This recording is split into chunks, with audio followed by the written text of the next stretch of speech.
Hello student, मैं Naresh Kumar Shivam classes में आपका स्वागत है।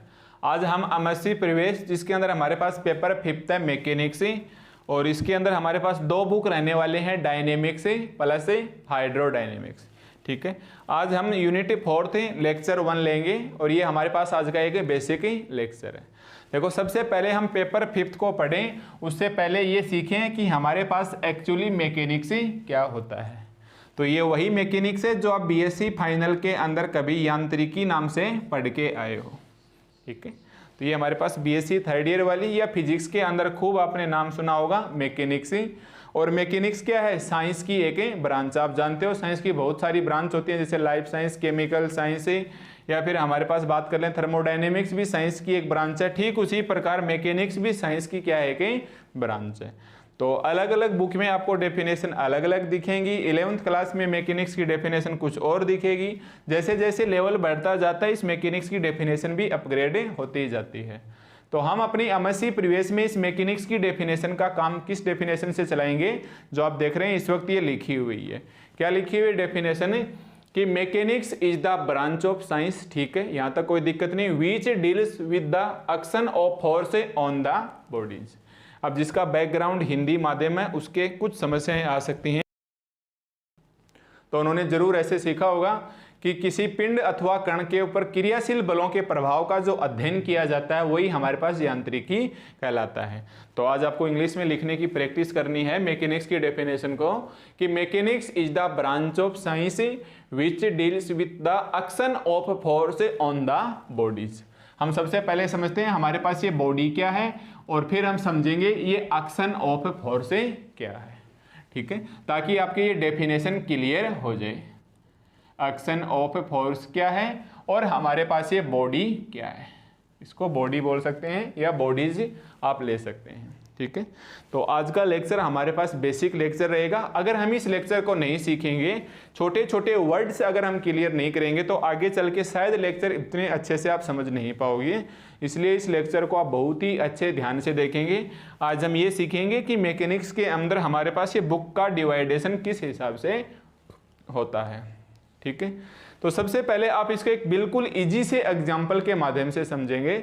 और एग्जाम्पल ऐसे है कि मानो कि आप किसी एक ग्राउंड के ऊपर बैठे हो और छोटे बच्चे हैं वो क्रिकेट खेल रहे हैं। ठीक है, एक एग्जाम्पल के माध्यम से समझेंगे कि माना आप एक ग्राउंड के ऊपर बैठे हो, या मैं बात करूं एक प्लेन के ऊपर बैठे हो या समतल के ऊपर आप बैठे हैं और कुछ बच्चे क्रिकेट खेल रहे हैं। आपके पास क्रिकेट की बॉल चलती हुई आई। देखो, आपके पास क्रिकेट की बॉल चलती हुई आई, यानी गति करती हुई आई और उसने आपके ऊपर धक्का दे दिया और वो किसी भी एक डायरेक्शन के अंदर निकल गई। देखो, ध्यान से समझना इस एग्जाम्पल को। इसी एग्जाम्पल को हम एंड तक लेके चलेंगे कि आप किसी ग्राउंड के ऊपर बैठे हैं, बच्चे क्रिकेट खेल रहे हैं और वो बॉल चलती हुई आपके पास आई और आपने उसको धक्का दे दिया। मतलब एक तो आपके पास कौन चल के आई? बॉल चल के आई। तो बॉल हमारे पास किसका काम करेगी? बॉडी का काम करेगी। ठीक है, ये बॉल हमारे पास किसका काम करेगी? एक बॉडी का काम करेगी। अब अपने जो फोर्स लगाया है, अपने उसके धक्का दिया है, भले ही हमने उसको रोक दिया होगा या हमने इसकी एंटी डायरेक्शन के अंदर धक्का दे दिया होगा या किसी भी एक डायरेक्शन में जा सकते हैं। जरूरी नहीं कि आप एक पैरेलल डायरेक्शन में जाने दोगे, बट आपने कुछ फोर्स उसके ऊपर दिया, यानी आपने क्या किया? एक्शन ऑफ ए फोर्स का अप्लाई किया। ठीक है, तो ऐसे वाली चीजों का जो अध्ययन करेंगे कि हमारे पास एक बॉल है, आपने उसके ऊपर फोर्स लगाया तो क्या हो गया? Action of force. और बॉल यहाँ किसका काम करेगी? एक बॉडी का काम करेगी। इससे रिलेटेड चीजों का भी जो अध्ययन करेंगे हम, वो हमारे पास क्या होगा? मैकेनिक्स होगा। तो सबसे पहले आप हेडिंग डालेंगे मैकेनिक्स और मैकेनिक्स की डेफिनेशन क्या लिखेंगे? Mechanics is the branch of science which deals with the action of force on the body. अब मेरे हिसाब से डेफिनेशन क्लियर हो गई होगी कि एक्चुअली आप इस मैकेनिक्स के अंदर क्या करने वाले हो। ठीक है, तो आपको एग्जाम्पल याद रखना है, एक बॉल का, चलती हुई बॉल आ रही है। अब देखो, इसके दो केसेस बन सकते हैं। एक्शन ऑफ फोर्स क्लियर हुआ कि आपकी तरफ से जो फोर्स लगाया जाएगा, अब इंग्लिश में सीख रहे हैं धीरे धीरे। और बॉडी का काम कौन करेगा? बॉल है वो हमारे पास बॉडी का काम करेगी। तो अब आपको यहां एरो का साइन लगा के लिखना है कि mechanics have two branch. Mechanics have two branch. Mechanics have two branch. दो ब्रांच किस प्रकार से हो सकती हैं, तो वापस हम उसी एग्जाम्पल को लेके चलेंगे। देखो वापस हम उसी एग्जाम्पल को लेके चलेंगे। आपके पास दो कंडीशन होंगी, मैं अलग अलग कंडीशन लिख लेता हूं, केस फर्स्ट और केस सेकंड, ताकि हमारे छोटे छोटे कॉन्सेप्ट बहुत ही अच्छे से क्लियर हो। कंडीशन एक है कि आप ग्राउंड के ऊपर हो, ठीक है, आपको तो ग्राउंड के ऊपर ही रहना है और आपके पास एक बॉल रखी हुई है, आपके पास एक बॉल रखी हुई है। स्टार्टिंग में ये विरामावस्था में है, हालांकि मेरे को हिंदी में नहीं लिखना चाहिए, अब मैं इंग्लिश में लिखता हूं इसको। ये हमारे पास ही अरेस्ट पोजीशन पे है, यानी ये आराम कर रही है, ठीक है। सेकंड कंडीशन में ये चलती हुई आ रही है, सेकंड कंडीशन में ये बॉल हमारे पास है चलती हुई आ रही है। तो ये बॉल किसका काम करेगी, हमारे पास है इसे बॉडी का काम करेगी।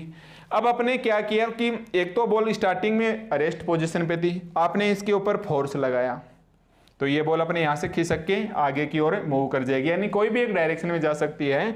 सेकंड कंडीशन थी कि बॉल ऑलरेडी चलती हुई आ रही थी और चलती चलती गई, आपने थोड़ा सा इसको और फोर्स लगा दिया, ठीक है। बॉल ऑलरेडी मोशन के अंदर है, बॉल ऑलरेडी मोशन के अंदर है या गति करती हुई आ रही है या मूविंग पोजीशन में बोल सकते हैं, और आपने इसके ऊपर फोर्स लगाया और ये बॉल चली गई एक डायरेक्शन के अंदर। इससे ज्यादा तो कंडीशन केसेस नहीं हो सकते। या तो बॉल आपके पास रेस्ट पोजीशन पे है और आपको फोर्स लगाना है, क्योंकि आपको क्या करना है, एक्शन ऑफ फोर्स का इसके अंदर लास्ट तक इंपॉर्टेंस रहने वाला है पूरी मैकेनिक्स के अंदर, ठीक है। हमने इसके ऊपर फोर्स लगाया तो ये यहां से चली जाएगी। अब यहां से चली जाएगी, इसके पास तीन चीजें आएंगी, विस्थापन, वेग, त्वरण, या वेलोसिटी डिस्प्लेसमेंट, वेलोसिटी और एक्सेलरेशन, ठीक है। जैसे आपने यहां से धक्का दिया, ये अपना पॉइंट ए छोड़ के पॉइंट बी के ऊपर आ जाएगी और चलते हुए किसी और डायरेक्शन में चले जाएगी। जबकि सेकंड केसेस में हमारे पास क्या, ये बॉल ऑलरेडी चलती हुई आ रही है और आपका काम क्या है, एक्शन ऑफ फोर्स, आपने फोर्स लगाया तो इसके अंदर भी डिस्प्लेसमेंट, वेलोसिटी और एक्सेलरेशन तीनों चीजें उत्पन्न होंगी, ठीक है। तो मेरे पास कितने केसेस हो गए, एक तो विरामावस्था की केसेस हो गया और दूसरा हमारे पास है गतिमान अवस्था का केसेस हो गया। ये एक हमारे पास रेस्ट पोजीशन हो गया और सेकंड हमारे पास है मूविंग पोजीशंस या इन मोशंस, बॉल इन मोशंस या बॉडीज इन मोशन के अंदर हो गया। तो मैं लिख सकता हूं मैकेनिक्स हैव टू ब्रांच, एक ब्रांच तो हमारे पास क्या आ गई रेस्ट के अंदर, दूसरी ब्रांच हमारे पास क्या आ गई मोशन के अंदर। और आपको क्या करना है, फोर्स अप्लाई करना है। देखो आपका एक्शन क्या रहने वाली उसके ऊपर कि आपको उसके ऊपर धक्का देना है, चाहे वो रेस्ट पोजीशन पे हो तो भी ये पॉइंट ए से बी की ओर निकल जाएगी, और ये मूविंग करते हुए आ रही है, इसके ऊपर धक्का देंगे तो भी ये पॉइंट ए से बी की ओर निकल जाएगी, ठीक है। आपका हाथ रुकना नहीं चाहिए, आपको फोर्स अप्लाई करना ही करना है। ये बात बोलती है मैकेनिक्स कि अगर आपने फोर्स अप्लाई कर दिया तो इससे रिलेटेड जो भी स्टडी होगी तो वो स्टडी हमारे पास हम मैकेनिक्स के अंदर करेंगे। जो भी डील हमारे पास होगी अब वो डील हम किस में निपटेंगे, मैकेनिक्स के अंदर निपटेंगे, ठीक है।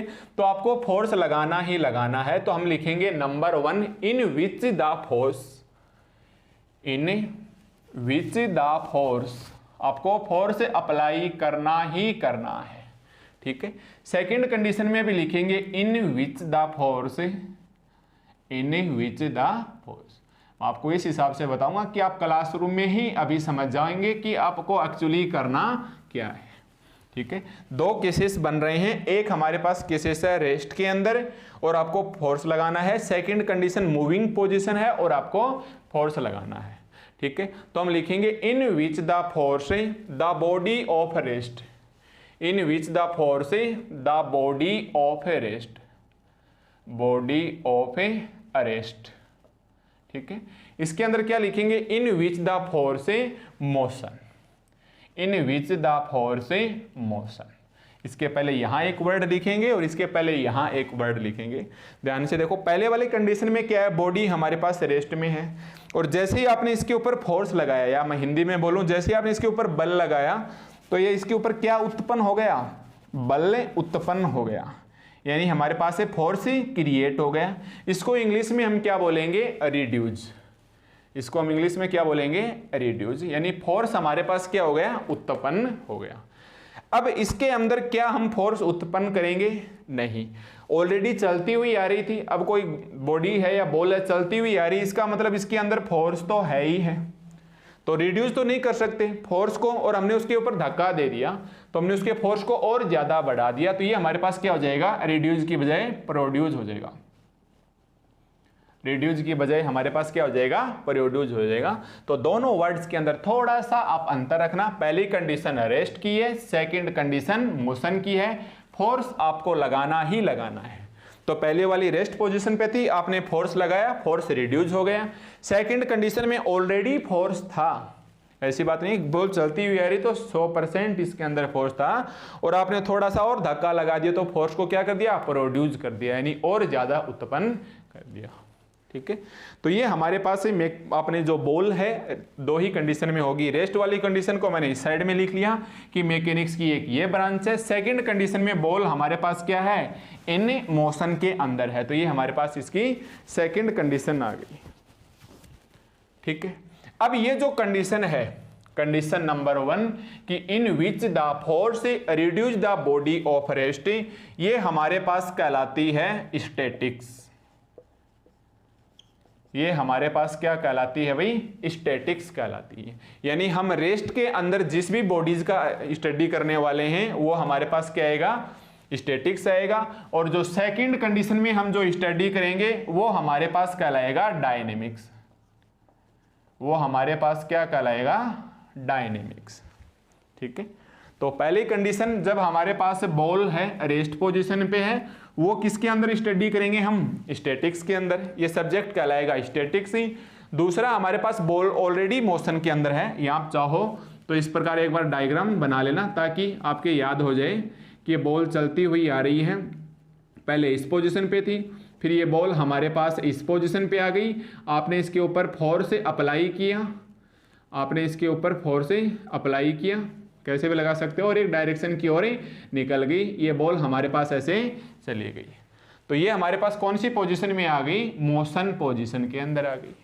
इसको याद रखने के लिए आप लिख सकते हो कि बॉल ऑलरेडी हमारे पास है फिक्स थी पॉइंट ए के ऊपर, पॉइंट ए के ऊपर बॉल फिक्स थी, आप लिख सकते हैं बॉल फिक्स थी। फिर आपने इसके ऊपर फोर्स अप्लाई किया, फोर्स अप्लाई किया और ये हमारे पास मोशन के अंदर आ गई। तो यानी ये हमारे पास रेस्ट पोजीशन पे थी। तो पहले वाली कंडीशन हमारे पास क्या कहलाएगी? स्टैटिक्स कहलाएगी, और सेकंड कंडीशन हमारे पास डायनेमिक कहलाएगी।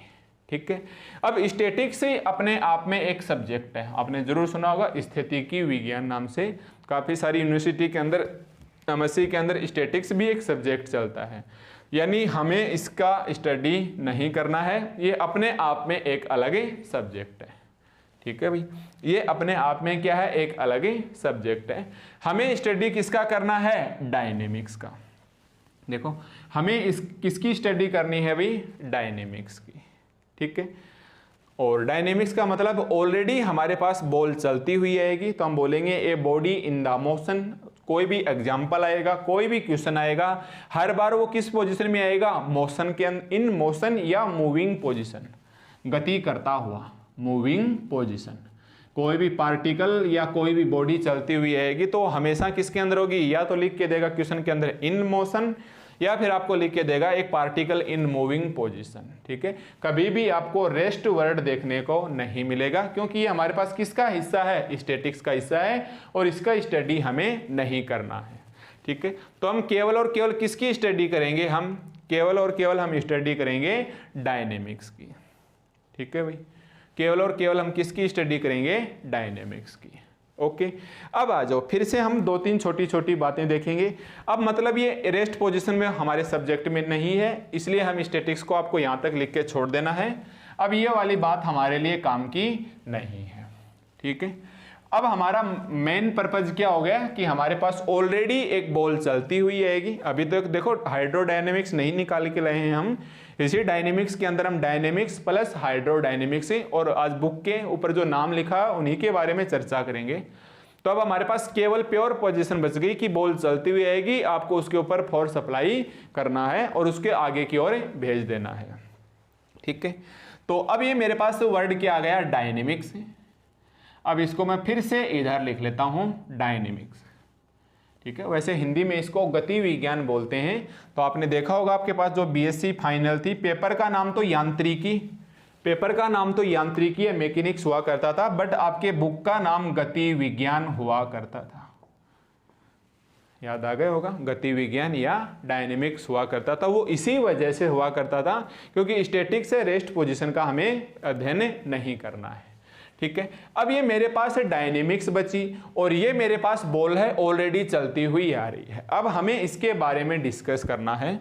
तो देखो इसके बारे में डिस्कस करेंगे तो आप एग्जाम्पल को फिर से यहाँ हम लिखेंगे एक बार कि ये हमारे पास ग्राउंड है, हम यहाँ आराम से बैठे हुए हैं, एक बॉल हमारे पास चलती हुई आ रही है, किसी टाइम में वो इस पॉइंट के ऊपर थी, फिर किसी टाइम में वो हमारे पास यहाँ आ गई, हमने इसके ऊपर क्या अप्लाई कर दिया, एक्शन ऑफ फोर्स, हमने थोड़ा सा फोर्स अप्लाई किया और ये एक डायरेक्शन में निकल गई, किसी टाइम T2 में इधर आ गया और टाइम T2 में इधर आके बॉल आगे की ओर चली गई।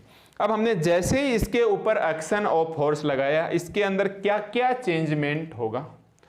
तो नंबर 1 इसके अंदर विस्थापन होगा। पहले मैं हिंदी में लिखना नहीं चाह रहा हूं, पर बहुत सारे स्टूडेंट बैकग्राउंड मीडियम के हिंदी के, एक विस्थापन होगा।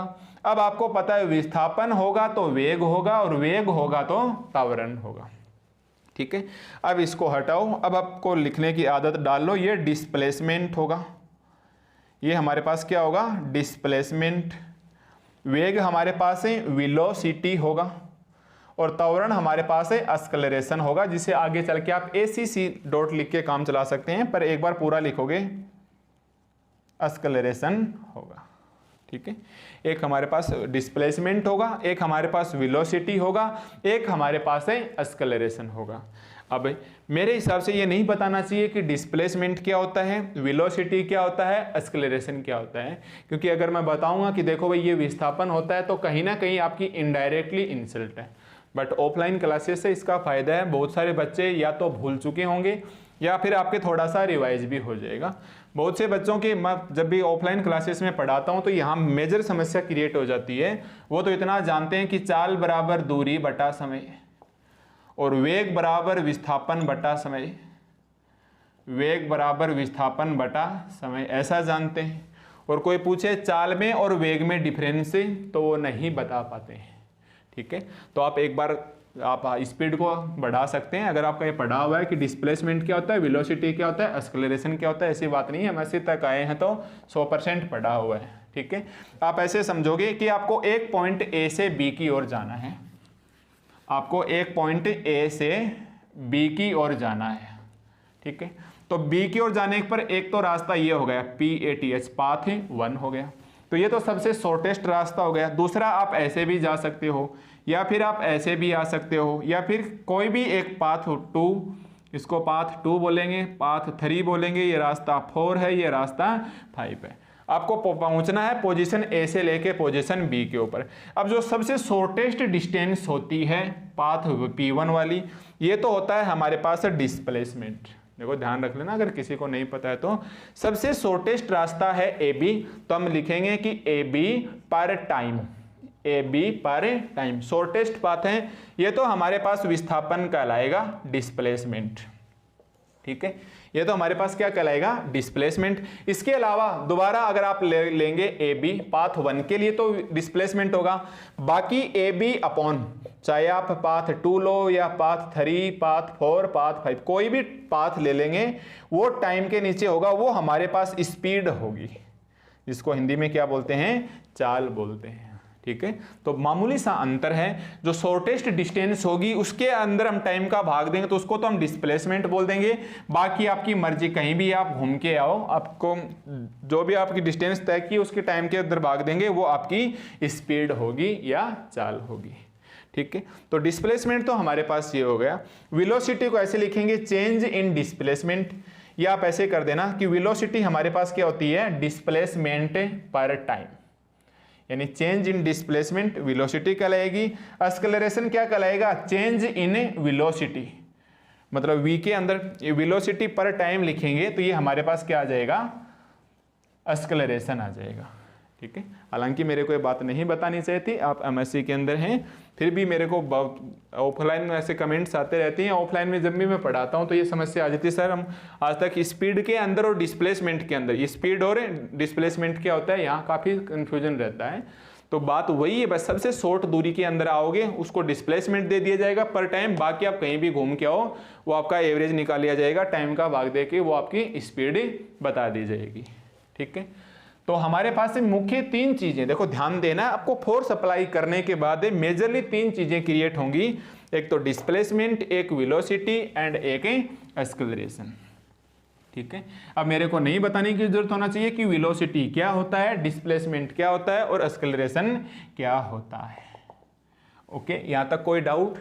तो कहने का मतलब हमारे पास एक तो डिस्प्लेसमेंट आ गया, दोबारा लिखूंगा इधर, एक तो हमारे पास क्या आ गया, डिस्प्लेसमेंट, जैसे ही बॉल चलती हुई आ रही थी आपने फोर्स दिया, बॉल आगे क्यों निकल गई, 3 चीजें क्रिएट करके, डिस्प्लेसमेंट, वेलोसिटी, एक्सेलरेशन, या विस्थापन, वेग और त्वरण। ठीक है, इसके अलावा इस बॉल को और कौन कौन डिस्टर्ब कर सकता है?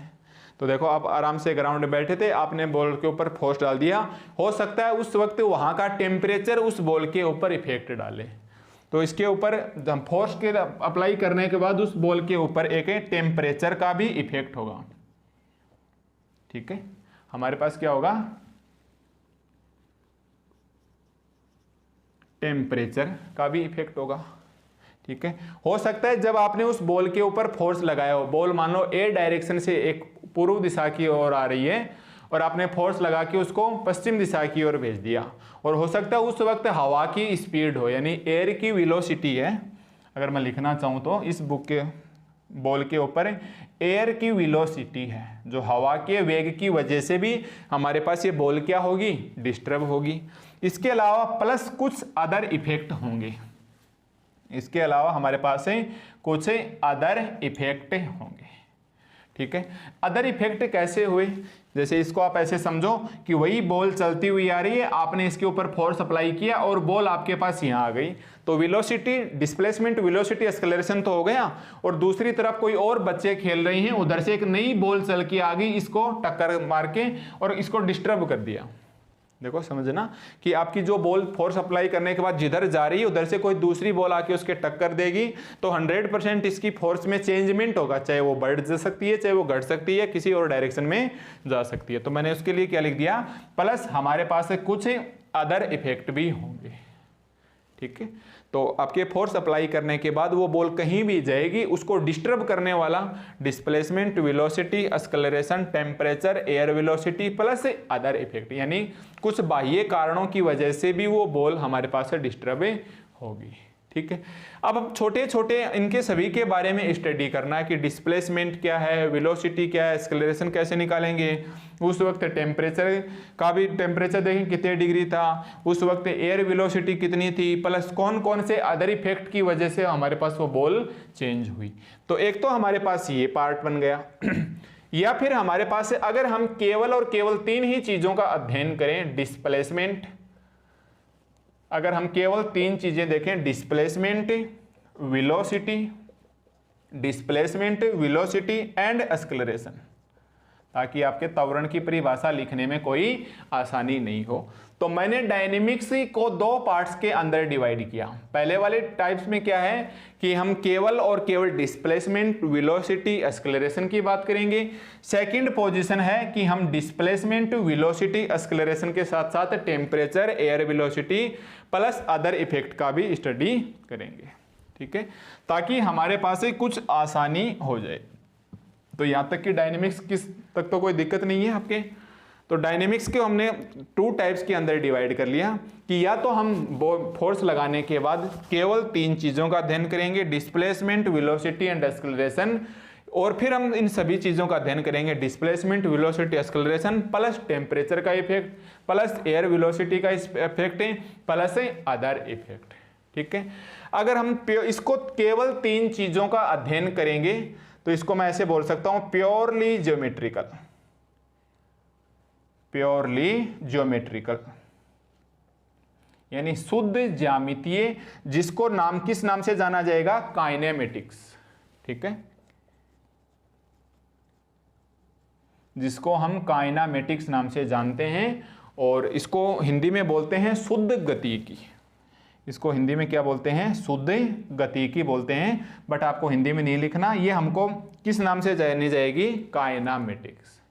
कब? जब हम फोर्स लगाने के बाद ओनली एंड ओनली इन चीजों के ऊपर ध्यान दें, डिस्प्लेसमेंट, वेलोसिटी, एक्सेलरेशन, बाकी चीजों से हमें कोई मतलब नहीं है, जाने दो, लगने दो, तो यहां इसको हम नेगलेक्ट कर देंगे। तो अगर हम नेगलेक्ट नहीं करें तो ये वाली पोजीशन हमारे पास कहलाएगी काइनेटिक्स। ठीक है, दोनों में ज्यादा वर्ड्स का फर्क नहीं है, एक तो है काइनामेटिक्स और एक है हमारे पास है काइनेटिक्स। ठीक है, इसको बोलते हैं हिंदी में बल गतिकी, और ये है हमारे पास है शुद्ध गतिकी। ठीक है, तो आप एक बार फिर से जीरो से समझोगे कि मैकेनिक्स की डेफिनेशन शायद कोई दिक्कत नहीं होनी चाहिए। Action of force on the bodies. Mechanics की दो ब्रांचें, कौन कौन सी ब्रांच थी भाई? एक तो हमारे पास स्टैटिक्स, जिसके अंदर रेस्ट पोजीशन के अंदर अध्ययन करेंगे। दूसरी हमारे पास ब्रांच क्या थी? डायनेमिक्स, जिसके अंदर हम क्या करेंगे? In which the force producing motion. ठीक है, अब आपको डायनेमिक्स की डेफिनेशन को और लिख लो एक बार, ताकि आपके और अच्छे से समझ में आ जाए, क्योंकि ये तो छोटी सी डेफिनेशन होगी समझाने के लिए। तो डायनेमिक्स की डेफिनेशन को आप कैसे लिखोगे? A branch of mechanics, a branch of mechanics, a branch of mechanics, और 100% कौन सा वर्ड आएगा हमारे पास है? मोशन। तो क्या बोलेंगे? Which deals with the, which deals with the motion, which deals with the motion of bodies, motion of bodies under the force, under the या under the action of force, under the action of force। हो सकता है आपको कहीं need हो जाए कि what is dynamics, तो ऐसे तो नहीं बोलेंगे शॉर्ट के अंदर कि in which the force produce motion. ये तो एक प्रकार से समझाने के लिए तरीका था, बट एक्चुअली इसकी डेफिनेशन आप कैसे लिखोगे? A branch of mechanics. जबकि मैकेनिक्स किसकी ब्रांच है? साइंस की। डायनेमिक्स किसकी ब्रांच है? मैकेनिक्स की। ए ब्रांच ऑफ मैकेनिक्स, आपको पता है 100% मोशन नाम आएगा और 100% एक्शन ऑफ फोर्स आएगा, और बॉडीज तो आएगी ही आएगी। तो हम क्या बोलेंगे? Branch of mechanics which deals with the motion of bodies under the action of a force. ठीक है, अब डायनेमिक्स हमारे पास 2 कैटेगरी के अंदर डिवाइड हो गई। कौन कौन सी कैटेगरी भाई? नंबर 1 में मेरे पास क्या आ जाएगा? काइनामेटिक, काइनामेटिक्स, और दूसरी क्या आएगी मेरे पास है? काइनेटिक। दूसरा क्या आ गया मेरे पास है? काइनेटिक्स। काइनामेटिक्स का मतलब हम केवल और केवल 3 चीजों का अध्ययन करेंगे। हम उस बॉल से रिलेटेड, उस बॉडी का जो इफेक्ट होगा उसके अंदर एक तो डिस्प्लेसमेंट पे ध्यान देंगे, वेलोसिटी पे ध्यान देंगे, एंड एक्सेलरेशन पे ध्यान देंगे। बाकी हमें नेग्लेक्ट कर देना है। और जबकि काइनेटिक्स क्या बोलती है? नहीं, आप बाहरी कारणों, टेम्परेचर है, एयर वेलोसिटी है, कुछ अदर इफेक्ट जैसे मैंने एग्जांपल देके समझे, उनके ऊपर आपको ध्यान देना है। तो यहां से मेरे पास फिर से डायनेमिक्स की अपने आप ही कितनी ब्रांच हो गई? 2 ब्रांच। एक तो प्योरली ज्योमेट्रिकल नाम से या काइनामेटिक्स के नाम से जानी जाती है, और दूसरी हमारे पास है काइनेटिक्स के नाम से जानी जाती है। अब ये आपके सिलेबस में नहीं है, समझिए, अब ये आपके सिलेबस में नहीं है। केवल और केवल समझ में कौन है? सॉरी, सिलेबस में कौन है? काइनामेटिक्स। और काइनामेटिक्स का मतलब हमें केवल 3 चीजों पे ध्यान देना है। हम एक तो डिस्प्लेसमेंट निकालेंगे, एक हम वेलोसिटी निकालेंगे, एंड थर्ड हमें एक्सेलरेशन निकालेंगे। बाकी हमें उस बॉडी के जो एक्शन ऑफ फोर्स अप्लाई करने के बाद कुछ भी ध्यान नहीं देना है। तो आई एम श्योर अब तक यहाँ तक मैंने क्या बताया है? पहले मैकेनिक्स 50% स्टैटिक्स में डाल दो रेस्ट पोजीशन के ऊपर, 50% डायनेमिक्स में डाल दो मूविंग पोजीशन के ऊपर। ठीक है, देखो मैकेनिक्स है, अगर हम एक एग्जांपल से समझना चाहें तो मैकेनिक्स मान के चलो हमारे पास 100% सिलेबस है। इसकी 2 ब्रांच हो गई, स्टैटिक्स, 50% स्टैटिक्स आ जाएगी रेस्ट पोजीशन के ऊपर, 50% डायनेमिक्स आ जाएगी हमारे पास है मूविंग पोजीशन के अंदर, यानी 50% तो ये कम हो गई मैकेनिक्स। फिर डायनेमिक्स हमारे पास से 2 कैटेगरीज, एक तो आ जाएगी काइनेटिक्स, और दूसरी हमारे पास क्या आ जाएगी? काइनामेटिक्स। ठीक है, तो 50% की कितनी आ गई 25% और 25%। फिर से ये हमारे पास सिलेबस में नहीं है, हम केवल और केवल डिस्प्लेसमेंट, वेलोसिटी एंड एक्सेलरेशन के ऊपर ध्यान देंगे। तो हमारे पास 100% मैकेनिक्स की बजाय हमारे पास कितनी परसेंट मैकेनिक्स आ गई 25%। अभी तो ये और कम होगी, आप देखते जाना, यहाँ तक मेरे हिसाब से आपके कोई दिक्कत नहीं आई होगी। ठीक है, तो आप आसानी से समझ गए होंगे कि एक्चुअली हमारे पास डायनेमिक्स क्या है। डायनेमिक्स क्या भाई, हमारे पास एक प्रकार से काइनेमेटिक्स का हमें स्टडी करेंगे, और काइनेमेटिक्स के अंदर केवल डिस्प्लेसमेंट, वेलोसिटी एंड एक्सेलरेशन देखेंगे। ठीक है, अब देखो एक छोटा सा दिमाग हमें फिर से और लगाना है।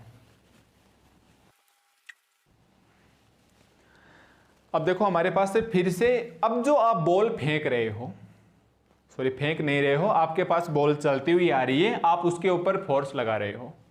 सपोज करना आप एक बात को कि आपके पास ग्राउंड में आप बैठे हैं, ठीक है, मैं बार बार मैंने पहले ही बता दिया था कि एक ही एग्जाम्पल को कॉमन मान के चलेंगे तो सारे कॉन्सेप्ट लास्ट में क्लियर हो जाएंगे।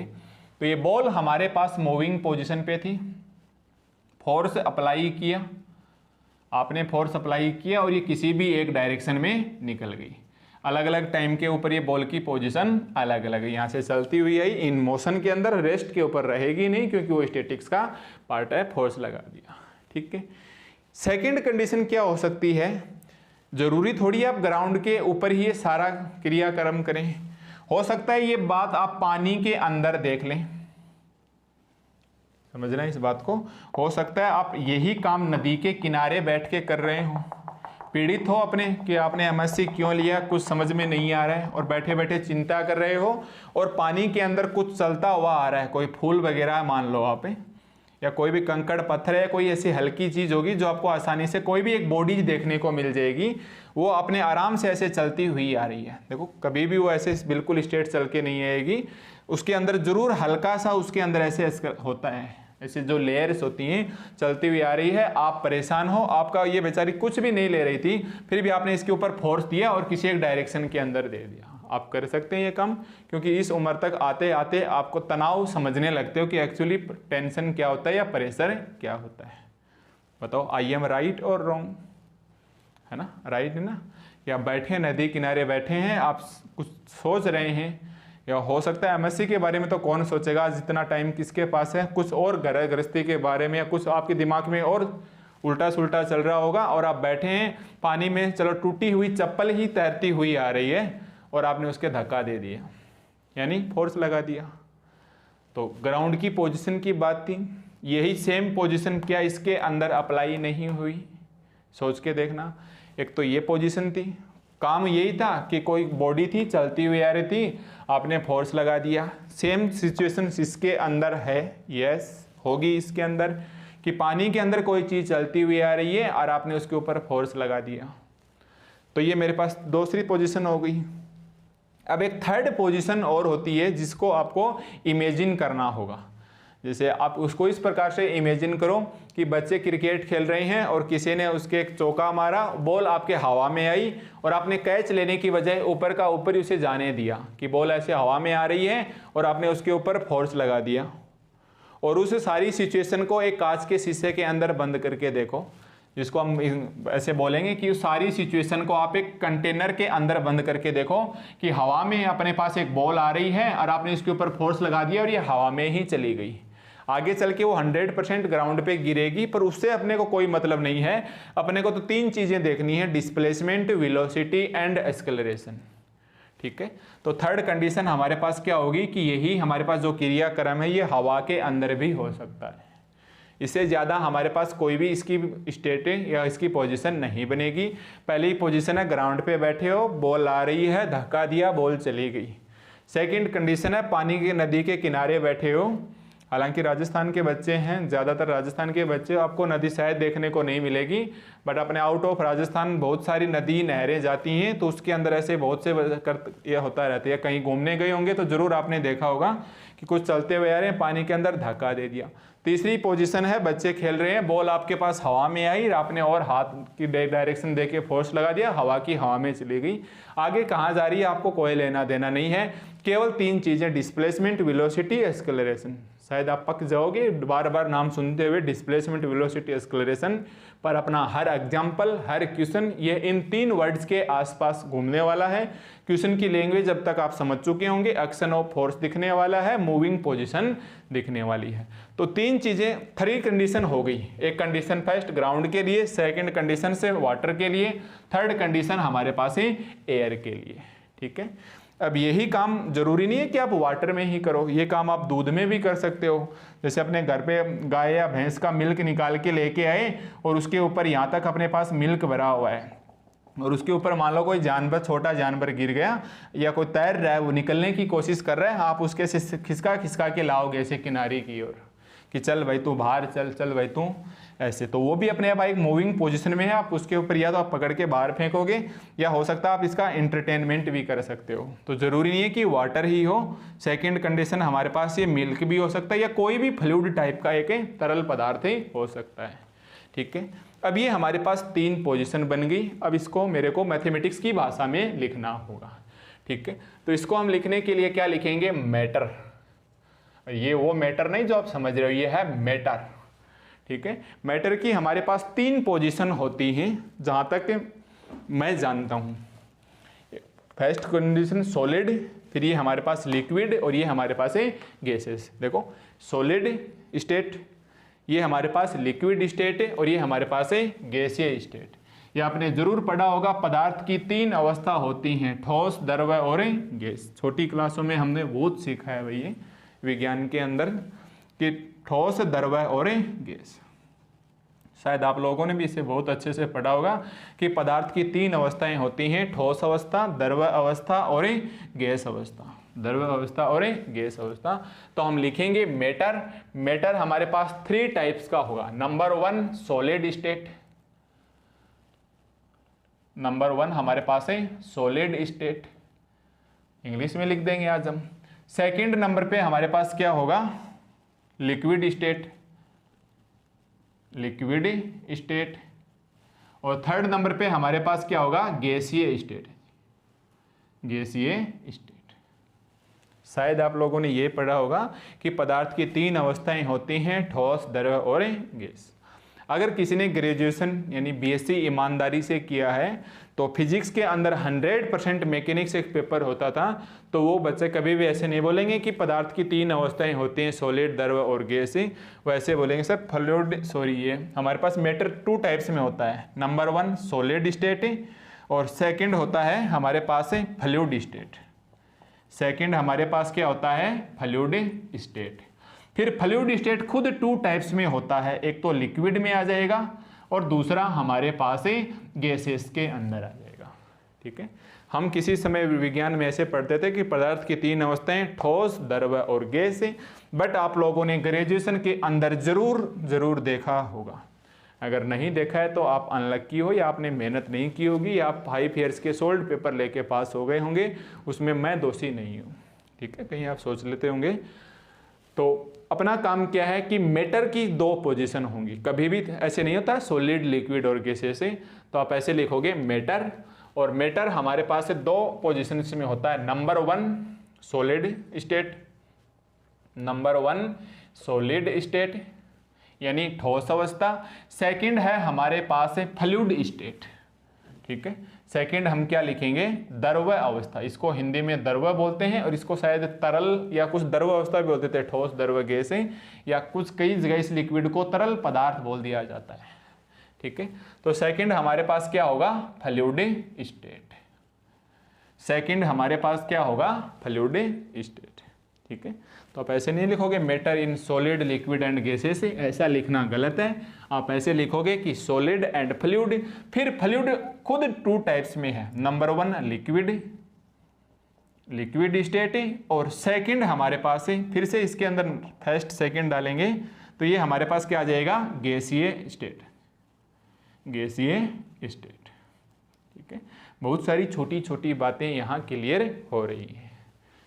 ओके, अब ये जो गैसीय स्टेट्स के अंदर हम जो स्टडी करेंगे ये हमारे पास से केमिकल पार्ट चला जाता है, या मैं सीधा लिख देता हूँ, ये हमारे पास मैथ का हिस्सा नहीं, केमिस्ट्री का हिस्सा है। जो एमएससी केमिस्ट्री से कर रहे हैं ये वो पढ़ेंगे, मतलब आप इसको भी हटा दो अपने सिलेबस से। तो हमारे सिलेबस में क्या बचेगा, एक तो सॉलिड स्टेट यानी हम ग्राउंड पे बात करेंगे, ग्राउंड पे बॉल आई हमने फोर्स लगा दिया। सेकंड कंडीशन फ्लूइड स्टेट, और फ्लूइड के अंदर हम केवल और केवल किसके ऊपर ध्यान देंगे, लिक्विड स्टेट के अंदर ध्यान देंगे, क्योंकि गैसीय स्टेट में हमारे पास इसका स्टडी नहीं करना है। ठीक है, तो हमारे पास यहाँ तक की डायनेमिक्स थी, काइनेमेटिक्स, और काइनेमेटिक्स की वजह से कितनी परसेंट बची है, 25%। अब ये 25% में ये लगभग 12% इधर आ गई और ये 12% इधर आ गई। अब 12 में से फिर ये 6% हट गई, यानी हमारे पास केवल 18% मैकेनिक्स का स्टडी करना है, हमें 100% मैकेनिक्स से नहीं पढ़ना है। अब हम इस 80% के अंदर भी हम इसकी हाफ ही पढ़ेंगे कि देखो हमारा यहाँ तक यूनिट पूरा हो जाएगा, इससे आगे हमें नहीं चलना है। तो जब ये पेपर पूरा हो जाए तो आप कभी भी ये मत करना कि हमने कंप्लीट मैकेनिक्स सीख लिया है। आप मैकेनिक्स को कभी भी कंप्लीट नहीं सीख सकते, इसकी बहुत सारी ब्रांच चलती हैं आगे चल के। आईआईटी के अंदर या इंजीनियरिंग के अंदर ये फ्लूइड एक बहुत बड़ा सब्जेक्ट होता है अपने आप में, और यहाँ काफ़ी सारी ब्रांचेज होती हैं इसकी, ईसीएस वगैरह काफ़ी सारी स्टडी होती है। पर अपने हिसाब से हम इस 9% को ही 100% मान के चलेंगे। ठीक है, तो हमारे पास पोजीशंस क्या आ गई, मैटर के अंदर एक तो सॉलिड स्टेट आ गई और एक हमारे पास है लिक्विड स्टेट आ गई। ठीक है, एक हमारे पास क्या आ गई, सॉलिड स्टेट आ गई, और एक हमारे पास है फ्लूइड के अंदर क्या आ गई, लिक्विड। अब आप बताइए, अब हमारे लिए यहाँ फ्लूइड और लिक्विड एक ही मतलब हो गया कि नहीं हो गया। तो आप या तो आप फ्लूइड लिखिए या फिर आप इसको लिक्विड लिखिए, और हम मैक्सिमम टाइम में इसको फ्लूइड लिख के चलेंगे, क्योंकि फ्लूइड के 2 पार्ट्स हैं, दूसरा पार्ट हमें पढ़ना नहीं है। तो हमारे पास फ्लूइड बोलिए या फिर लिक्विड बोलिए, यानी ये एक ही घर की बात आ गई, इसलिए इसके मुखिया को ही हमें मेन नाम से जाने जाएंगे। ठीक है, ये इसके नीचे हैं तो इसका मुखिया कौन हो गया, फ्लूइड हो गया। तो सेकेंड वर्ड हमारे पास क्या आ जाएगा, फ्लूइड आ जाएगा। ठीक है, तो यहाँ तक आपके अगर अच्छे से समझ में आया है तो बहुत अच्छी बात है, और यहाँ तक समझ में आ भी जाना चाहिए। अगर आपका बीएससी बहुत बहुत कमज़ोर है, मैंने उस स्तर पे इस क्लासेस को यहाँ तक समझाया है। ठीक है, तो हमारे पास ये 2 पोजीशन आ गई। केमिकल पार्ट्स भी नहीं पढ़ना है, तो हमें केवल और केवल क्या पढ़ना है, एक तो सॉलिड स्टेट है और एक हमारे पास है फ्लूइड स्टेट है। ठीक है, अब मैं इसको बिल्कुल शॉर्ट में लिखूंगा मैकेनिक्स को, ताकि हमारे काफी कॉन्सेप्ट और क्लियर हों। अब देखो जो हमारे पास मैकेनिक्स बचा है, क्या मैं मैकेनिक्स के नीचे ऐसे लिख सकता हूं कि 2 condition statics plus dynamics, statics की ओर ध्यान नहीं देना है, डायनेमिक क्या आ गया हमारे पास है mechanics 2 branch, statics and dynamics. Statics को छोड़ें, किस में आ जाएंगे, डायनेमिक्स। फिर डायनेमिक्स के अंदर काइनेमेटिक्स और काइनेटिक्स, काइनेटिक्स को छोड़ के किसके अंदर आ जाएंगे, काइनामेटिक्स के अंदर। किसके अंदर आ जाएंगे भाई हम, काइनामेटिक्स के अंदर। और काइनामेटिक्स का मतलब आप केवल 3 चीजों के ऊपर ध्यान दोगे। अब मैं शॉर्ट में लिख सकता हूं ना, डिस्प्लेसमेंट, वेलोसिटी एंड एक्सेलरेशंस। ठीक है, काइनामेटिक्स हमारे पास किसके ऊपर निर्भर करेगी, एक मैटर के ऊपर निर्भर करेगी। मैटर हैव 2 ब्रांच, हालांकि होती तो कितनी है, सॉलिड एंड फ्लूइड। फ्लूइड के अंदर फिर लिक्विड एंड गैसेस है, बट हमारे पास गैसेस किसके अंदर चला गया, केमिस्ट्री के अंदर चला गया। तो एक तो हमारे पास कौन सी स्टेट आ जाएगी, सॉलिड स्टेट। एक तो हमारे पास क्या आ जाएगी, सॉलिड स्टेट है, और सेकंड हम लिक्विड की बजाय किसके नाम से जानना चाहेंगे भाई, फ्लूइड स्टेट। देखो यहाँ से हमारा मेन पार्ट स्टार्ट हो जाता है, सॉलिड स्टेट है, और यहाँ क्या आ जाएगा हमारे पास है, फ्लूइड स्टेट। ठीक है, कोई दिक्कत यहाँ तक। अब पहले ये समझो सॉलिड का मतलब क्या होता है। सॉलिड का मतलब वैसे सॉलिड होता है कोई चीज ठोस होती है, वो ठोस ही होनी चाहिए। जैसे हमारे पास लोहे का एक गोला है, लोहे की एक बॉल है, इसके अंदर छोटे छोटे पार्टिकल होते हैं, या हिंदी में बात करें तो कण होते हैं, बट अब आप पार्टिकल बोलोगे। देखो ध्यान से देखना, इसके अंदर छोटे छोटे पार्टिकल होते हैं, और ये खुद लोहे की एक बॉल है, इसको हम एक बॉडी बोलेंगे। इसको हम क्या बोलेंगे, जैसे बॉल है एक बॉडी है।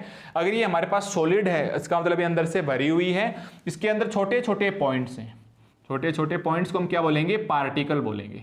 मान लो एक पार्टिकल हमने ये फिक्स किया, एक पार्टिकल हमने ये फिक्स किया, और दोनों की हमने एक डिस्टेंस ली और मान के चलेंगे कि डिस्टेंस एक बार हमारे पास है 5 मीटर है, ठीक है। या ऐसे करो कि हमारे पास है 1 मीटर मान के चलो एक बार, ये डिस्टेंस हमारे पास क्या है, फिक्स है। अब अपनी मैकेनिक्स के अंदर प्रोसेस क्या है कि ये जो बॉडी है ये कहीं से ये हमारे पास मूव करती हुई आई, यहाँ हमने इसके ऊपर क्या अप्लाई किया, फोर्स, और ये हमारे पास ये बॉडी यहाँ आ गई। यहाँ आने के बाद भी इस बॉडी के अंदर ये जो दो पार्टिकल थे छोटे छोटे, इनकी डिस्टेंस के अंदर चेंज नहीं होना चाहिए। मतलब जैसी बॉल हमारे पास थी वैसी की वैसे हमारे पास आगे मिलनी चाहिए। अगर ऐसा है तो ये बॉडी है ये हमारे पास है सॉलिड कहलाएगी, ठीक है। ऐसे नहीं है, जैसे दूसरे एग्जाम्पल से समझो कि ऐसे चेंज कैसे हो सकते हैं। मान लो कि आप किसी बर्थडे केक में बच्चे गुब्बारे उड़ा रहे हैं, अपने पास गुब्बारा आया, आपने उसके ऊपर और फोर्स दे दिया, तो पहले गुब्बारा की साइज कुछ और थी और मान लो उसके अंदर धीरे धीरे एयर है वो बाहर निकल रही है, तो कुछ गुब्बारे की साइज कम हो गई, तो इनके अंदर जो पार्टिकल हैं इनकी डिस्टेंस तो चेंज हो गई। अब डिस्टेंस चेंज हो गई तो बताओ क्या गुब्बारा आपके पास सॉलिड बचा? नहीं, बैलून है वो हमारे पास सॉलिड स्टेट में नहीं बचेगा, क्योंकि वो एक टाइम के बाद वो उसकी रेडियस घटती हुई आएगी और लास्ट में जाके वो खत्म हो जाएगा, ठीक है। और लोहे की बॉल है, यहाँ भी ऐसी थी, आग के अंदर से फेंक दो, चाहे आप काफी देर तक उसको आग के पास रखो तो भी वो ऐसी की वैसी रहने वाली है। दूसरी मान लो आपने प्लास्टिक की बॉल ले ली, सेम बॉल आपने प्लास्टिक की ले ली और आपने इसको फोर्स लगाया और ये मान लो यहाँ इसका टेम्परेचर बहुत हीट है और टेम्परेचर की वजह से बॉल पिचक गई। अब पिचक गई तो क्या ये सॉलिड रहेगी? नहीं। तो आपके पास इसकी डिस्टेंस चेंज नहीं होनी चाहिए। बॉल चाहे हमारे पास सिंपल तरफ ऐसे एकदम स्ट्रेट लाइन में मोशन हो, चाहे उसका ऑसिलेशन में मोशन हो, कभी इस प्रकार से जाए, कभी उस जिसको ट्रांसलेशन मोशन बोलते हैं। अगर हमारे पास बॉल इस प्रकार से जा रही है कि ये बॉल एक बार इधर आ गई, फिर ये लोहे की बॉल इधर आ गई, फिर ये लोहे की बॉल इधर आ गई, इसको बोलते हैं हम ट्रांसलेशन मोशन। ट्रांसलेशन मोशन, हालांकि ये सब फिजिक्स की बातें हैं। अगर ये बॉल हमारे पास स्ट्रेट जा रही है तो इसको बोलेंगे ये स्ट्रेट मोशन। और यह बॉल हमारे पास हो सकती है बॉल राउंड के अंदर आ जाए, हम बॉल को इस प्रकार से मूव करें, फोर्स लगाएं कि बॉल हमारे पास है इस प्रकार से आ जाए, तो इसको सर्कुलाकार मोशन बोलते हैं। तो बट ये बॉल हमारे पास क्या हो गई? सॉलिड पोजीशन में होनी चाहिए। अब ये जो सॉलिड बॉडी है, हम देखो ऐसे नहीं बोलेंगे कि देखो इसकी बॉडी सॉलिड है, क्योंकि अगर हम नेचुरली बात करें तो ऐसे ये वर्ड से मैथमेटिक्स, और आप हायर मैथमेटिक्स पढ़ रहे हैं एमएससी के अंदर, तो हमारे पास ये सॉलिड बॉडी अच्छा वर्ड नहीं लिखता, इसलिए सॉलिड को हटा के उन्होंने रिजिड वर्ड का इस्तेमाल शुरू कर दिया, ठीक है, रिजिड बॉडी। अब हम ऐसे नहीं कहेंगे देखो इस बॉल की बॉडी सॉलिड बॉडी है, क्योंकि ये एक प्रकार से अलग चली जाएगी। जैसे मैं बोलूँ देखो मेरी सॉलिड बॉडी है, हो सकता है आपको कैमरे में नजर नहीं आए और वैसे मेरी इतनी सॉलिड नहीं है, पर जितनी भी शेप है मेरी, आप जिस वक्त आप इस वक्त देख रहे हैं, मैं जैसा भी दिख रहा हूँ मैं सॉलिड हूँ, ठीक है। तो सॉलिड बॉडी हम ऐसे नहीं बोलेंगे क्योंकि नेचुरली आ गई, इसलिए हम अपनी एमएससी की मैथमेटिक्स में इसको क्या बोलेंगे? Rigid body. ध्यान दोगे ना इस बात के ऊपर कि सॉलिड नहीं, अब हमारे पास सॉलिड की जगह कौन सा नया वर्ड सुनने की आदत डालेंगे आप? Rigid body, okay. पर हमारे पास मुद्दे की बात ये नहीं थी। मुद्दा क्या था हमारे पास? मेन पर्पज क्या है, मैटर क्या है हमारे पास? एक तो हमारे पास सॉलिड स्टेट है और दूसरा हमारे पास क्या है? फ्लूइड स्टेट है। अब ये सॉलिड स्टेट है इसको तो हम बोलेंगे डायनेमिक्स, इसको तो हम क्या बोलेंगे भाई? डायनेमिक्स। क्योंकि क्यों भाई? ये पार्ट किसका चल रहा है? डायनेमिक्स का तो चल रहे हैं। दो पोजीशन होंगी, एक तो हम किसके ऊपर बात करेंगे? ग्राउंड के ऊपर। देखो एक तो हम किसके ऊपर बात करेंगे? ग्राउंड के ऊपर फोर्स लगाएंगे और ये बॉल आगे की ओर जाएगी। और सेकंड कंडीशन क्या है हमारे पास? है ये बॉल हमारे पास है नदी के अंदर जाएगी और यहाँ हम इसके ऊपर फोर्स लगाएंगे और ये नदी की ओर आगे जाएगी। तो ये हमारे पास कौन सी स्टेट आ गई? Solid state. ये हमारे पास कौन सी स्टेट आ गई? Fluid state. पर ये पार्ट तो किसका चल रहा है? डायनेमिक्स का ही तो चल रहा है। तो ये हमारे पास क्या कहलाएगी? डायनेमिक्स। और ये भी हमारे पास क्या कहलाएगी? डायनेमिक्स। ये भी हमारे पास क्या कहलाएगी? डायनेमिक्स, क्योंकि दोनों ही हमारे पास डायनेमिक्स की ही एक ब्रांच है। तो सॉलिड स्टेट भी डायनेमिक्स कहलाएगी, फ्लूइड स्टेट भी हमारे पास है डायनेमिक्स कहलाएगी। बट देखो दोनों के अंदर अगर हम थोड़ा सा अंतर कर दें तो हम समझ सकते हैं कि हम जो बॉल हमारे पास चलती हुई आ रही है वो ग्राउंड के अंदर आ रही है या फ्लूइड के अंदर आ रही है। तो सेकंड वाला जो डायनेमिक्स है इसको मैं क्या नाम दूंगा, फ्लूइड डायनेमिक्स। क्या मैं इसको ऐसे लिख सकता हूं कि एक तो डायनेमिक्स एक फ्लूइड डायनेमिक्स, ताकि हमें समझने में आसानी हो कि जैसे ही आपको दिखा फ्लूइड डायनेमिक्स, इसका मतलब हम किसकी बात कर रहे हैं कि बॉल जो गति करती हुई आ रही है, मूविंग पोजीशन के अंदर है, वो एक वाटर के अंदर है। ठीक है। और सिंपल डायनेमिक्स लिखा हुआ है, इसका मतलब वो बॉल हमारे पास है ग्राउंड के अंदर है। हालांकि तीसरी पोजीशन गैस पोजीशन की थी, एयर के अंदर, हवा के अंदर। हवा भी एक प्रकार से क्या होती है, गैस की होती है। अगर उसको हवा को बंद कर दिया जाए तो वो हमारे पास केमिस्ट्री का पार्ट बन गया, इसलिए हम उसे कोई नाम नहीं देंगे। तो हमारे पास डायनेमिक्स, ये भी डायनेमिक्स है और ये भी हमारे पास डायनेमिक्स है, बस हमारे थोड़ा सा अंतर हो जाए कि ये तो हमारे पास ग्राउंड की बात कर रहे हैं और ये हमारे पास है वाटर की बात कर रहे हैं, इसलिए ये डायनेमिक्स हमारे पास फ्लूइड डायनेमिक्स नाम से जानी जाएगी। ठीक है, ये डायनेमिक्स हमारे पास है फ्लूइड डायनेमिक्स के नाम से जानी जाएगी। कोई खास अंतर नहीं किया ना, बस ये पता चल जाएगा कि बात किसकी, कौन सी बॉल की बात हो रही है, सॉलिड वाली की, सॉरी ग्राउंड वाली की या वाटर वाली की। तो यहाँ फ्लूइड डायनेमिक्स दिख गया, इसका मतलब वाटर वाली की बात होगी, और केवल डायनेमिक्स दिखाई दे रहा है तो इसको ग्राउंड वाली की बात हो गई। ठीक है। अब देखो हमने अभी भी बताया सॉलिड बॉडी को हम क्या बोलेंगे, रिजिड बॉडी। तो इस डायनेमिक्स के हम नीचे हम क्या लिखेंगे, of a rigid body. Yes, क्या बोलेंगे, ऑफ ए रिजिड बॉडी। समझ गए भाई, सॉलिड नहीं लिखना है, रिजिड लिखना है। तो आप इस वक्त स्क्रीन के ऊपर इसकी बुक देख सकते हैं। बुक का नाम हमारे पास क्या है, डायनेमिक्स, और उसके नीचे लिख रखा है ऑफ ए रिजिड बॉडी। ठीक है, हो गई बुक हमारे पास। एक बुक तो ये हो गई डायनेमिक्स ऑफ है रिजिड बॉडी। दूसरी बुक हमारे पास क्या हो गई, सॉरी एक स्टेट तो डायनेमिक्स की बुक हो गई। सेकंड हमारे पास क्या गया, फ्लूइड डायनेमिक्स। फ्लूइड डायनेमिक्स का दूसरा नाम है हाइड्रोडायनेमिक्स। फ्लूइड डायनेमिक्स का दूसरा नाम क्या है, हमारे पास है हाइड्रोडायनेमिक्स। फ्लूइड डायनेमिक्स का हमारे पास दूसरा नाम क्या है, हाइड्रोडायनेमिक्स। ठीक है। और हाइड्रोडायनेमिक्स की बुक के नीचे जो आप इस वक्त फिर से आप इधर बुक देखेंगे, हाइड्रोडायनेमिक्स के बुक के ऊपर आपको क्या लिखा मिलेगा, of a ideal fluid. Of a ideal fluid. दूसरी बुक हमारे पास क्या हो जाएगी, हाइड्रोडायनेमिक्स। हाइड्रोडायनेमिक्स की बुक के नीचे लिखा मिलेगा ऑफ ए आइडल फ्लूइड्स। इसका हम डिस्कस करेंगे लेक्चर 2 के अंदर। यस, अभी हमने केवल ये समझा है कि फ्लूइड डायनेमिक्स ये हमारे पास क्या है, हाइड्रोडायनेमिक्स है। इस वर्ड्स का मतलब अभी तक हम समझे नहीं है कि ऑफ आइडल फ्लूइड से क्या होते हैं।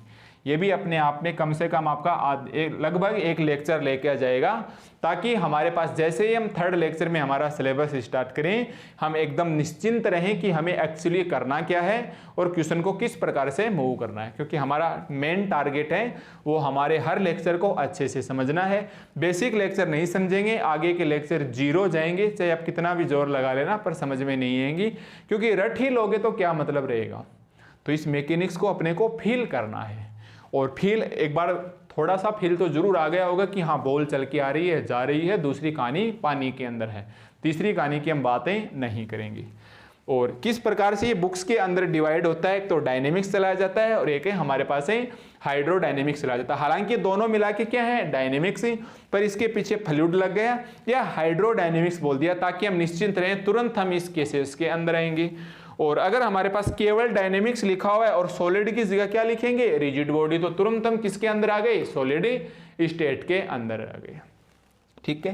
तो ये जो बुक है हमारे पास डायनेमिक्स की, इसके अंदर 3 यूनिट है सिलेबस के अंदर। यस, अब है काम की बात। Unit first, unit second and unit third. और ये जो हाइड्रोडायनेमिक्स हमने लिख रखा है, इसके अंदर है हमारे पास यूनिट 4th और यूनिट 5th। इसलिए मैंने लेक्चर की शुरुआत में लिख रखा था कि आज हम लेक्चर 1 शुरुआत कर रहे हैं यूनिट फर्स्ट के, बट उसके लेक्चर 1 के आगे हमने क्या लगा रखा है, बेसिक, ताकि आप समझ जाओ कि आज का हमारे पास लेक्चर नहीं है। हालांकि है तो ये लेक्चर ही, पर ये बताने वाला है कि हम एक्चुअली आने वाले लेक्चर में क्या करने वाले हैं। ठीक है, तो आज के लिए केवल इतना ही। एक तो आपके पास डायनेमिक्स एक बुक है जिसका नाम क्या है, ऑफ डायनेमिक्स ऑफ है रिजिड बॉडी, जो आप फिर से इस वक्त स्क्रीन के ऊपर देख सकते हैं, रिजिड बॉडी, जिसके अंदर हमारे पास unit first, second and third है। सेकंड हमारे पास क्या है, फ्लूइड डायनेमिक्स, जिसका दूसरा नाम क्या है, हाइड्रोडायनेमिक्स। इसके नीचे लिखा हुआ है ऑफ आइडल फ्लूइड। आप एक बार के लिए मान के चलेंगे, ये मैं लेक्चर 2 के अंदर क्लियर करवाऊंगा। इसके अंदर हमारे पास यूनिट 4th है एंड 5th है। और स्टार्टिंग में हम एक बार हाइड्रोडायनेमिक्स पढ़ेंगे और इसके अंदर कौन सी यूनिट पढ़ेंगे, यूनिट 4th। ठीक है, तो अब मैं जैसे ही नेक्स्ट लेक्चर 2 में आऊंगा तो हम यहीं से स्टार्ट करेंगे हाइड्रोडायनेमिक्स। मैं इसको एक बार ऐसा कैसा लिखा हुआ रहने दूंगा इधर। किससे स्टार्ट करना है हमें, हाइड्रोडायनेमिक्स में। तो सबसे पहले हम डेफिनेशन पढ़ेंगे कि फ्लूइड डायनेमिक्स या हाइड्रोडायनेमिक्स क्या है, और बार बार हम ये कर रहे हैं फ्लूइड फ्लूइड फ्लूइड, आखिरी इसकी डेफिनेशन से फ्लूइड की क्या होती है। फिर हम सीखेंगे कि ऑफ आइडल फ्लूइड का मतलब हमारे लिए क्या है। ठीक है, तो आज के लेक्चर में मेरे हिसाब से आपके कोई प्रॉब्लम नहीं आनी चाहिए। तो आप चाहो तो एक बार लेक्चर को फिर से देख सकते हो या इसको कितनी भी बार देख सकते हो, ये आपको YouTube के ऊपर भी उपलब्ध रहेगा। ठीक है, तो अब जैसे ही मैं लेक्चर 2 में आऊँगा, स्क्रीन आपके सामने यही रहेगी, बस यहाँ लिखा हुआ मिलेगा MSc प्रीवियस और लेक्चर 2। ठीक है, तो आपको मिलते हैं जस्ट लेक्चर 2 में।